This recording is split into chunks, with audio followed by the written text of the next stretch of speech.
কয়েকটা দিন ধরেই চলছিল কিন্তু আমাদের মা মনসা পুজো। আর এই ব্লগটার মধ্যে তোমরা কিন্তু পুজোর আরো অন্যান্য দিনগুলোও দেখতে পেয়ে যাবে। যেমন পুজোর দিনই পাটা বলি হয়েছিল 15 থেকে 16টা পাটা ছাগল।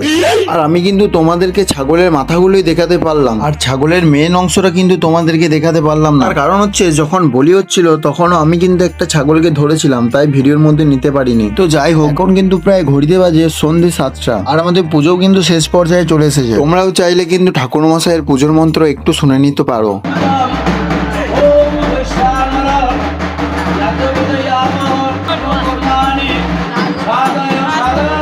পুজো শেষ হওয়ার পরই এই ছোট ছোট খেপিগুলো কিন্তু ডান্স করতে লেগে গেল, আর এরা কিন্তু ওয়েট করেছিল যে কখন পুজো শেষ হবে।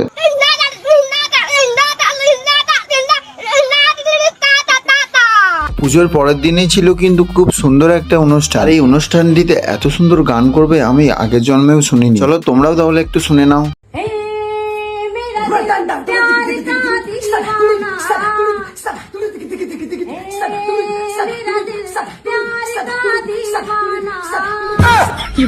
আবার কিছুক্ষণ পর দেখলাম দুটো ননুর মাসি কমর দলি আসছে।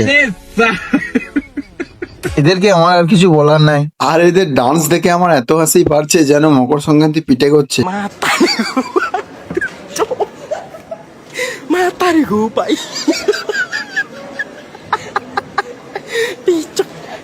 আর এটি হলো ঠাকুর বিসর্জনের ডান্স। আজকের ভিডিওটা এই পর্যন্ত, আর বেশি কিছু বলবো না, থাক আমিও চলো একটু ডান্স করে নিই।